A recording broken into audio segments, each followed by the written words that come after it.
that the president has delegated his authority to make requests of us to Attorney General Pam Bondi. I have reached out to Attorney General Bondi and hope to schedule a meeting soon. My message to residents is this.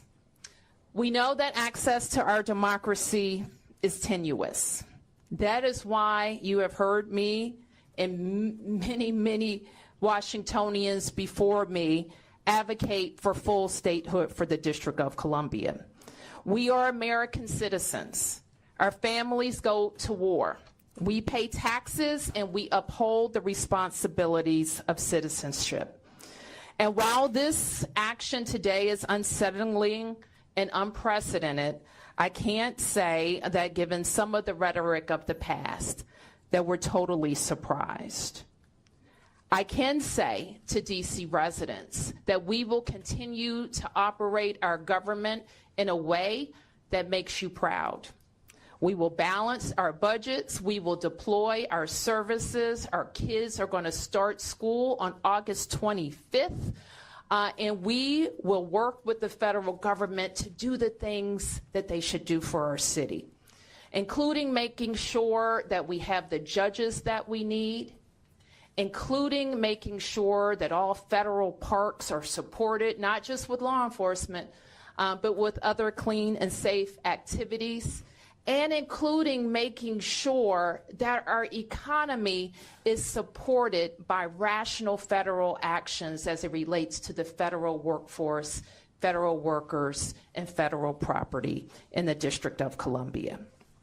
So with that, I want to ask Chief Smith to talk about her interactions with the federal forces, federal police and law enforcement that have been engaged in the district over the last several days, and the strategy that she thinks would be important while we have additional federal police officers.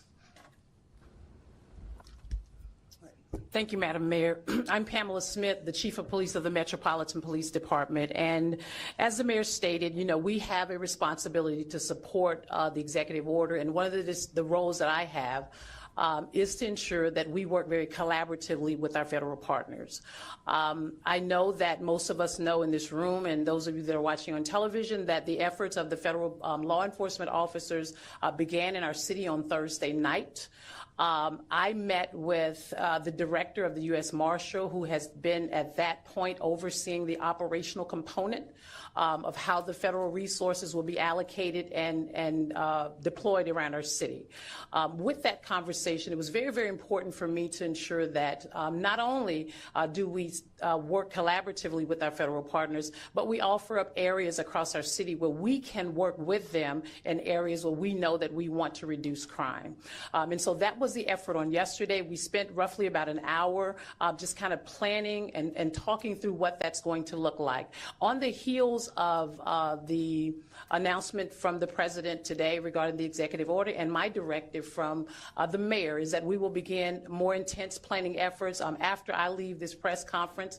I've also met with one of the other liaisons that have been assigned to work with the U.S. Marshal, along with myself, regarding the efforts around the city for how we will allocate resources. What I will say is this: our relationship with our federal partners is not new. We do this on a daily basis. We are very, very, very much in tune to having federal law enforcement officers working with us on our Capital Area Regional Task Force. Our federal partners work with us, especially on some of our warrant executions. They work very, very closely with us with our Violent Crime Suppression Division, and it is my intent and my police department's intent to continue those efforts. What you will see is an enhanced presence. The second thing that's really important to me, and I'm speaking directly to our community, is that we have a relationship with our community that is very important to us, our community members.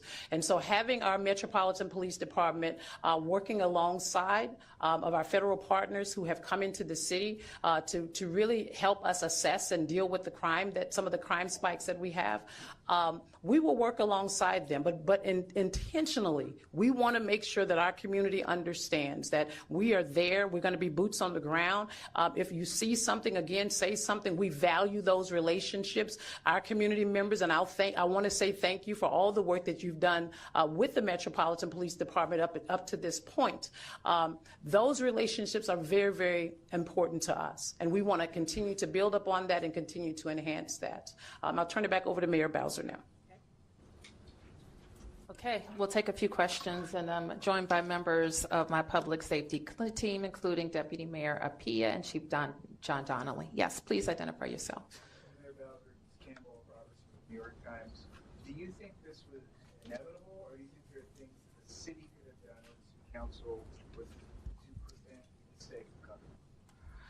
This is, I don't know. I can't answer that question, and I think that's a question that you're familiar with the rhetoric about the city and how long it goes back. And we also know that we're not experiencing a spike in crime, but a decrease in crime. Yep. Mayor Tom Shirley, News Radio.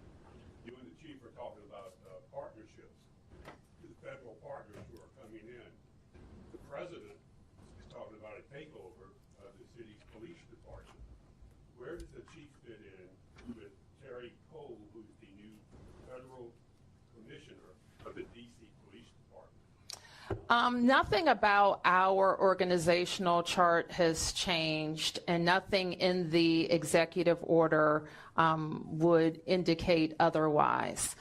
So the chief of police reports through the deputy mayor to the mayor of the District of Columbia, and the two people I think that were identified in the presser report to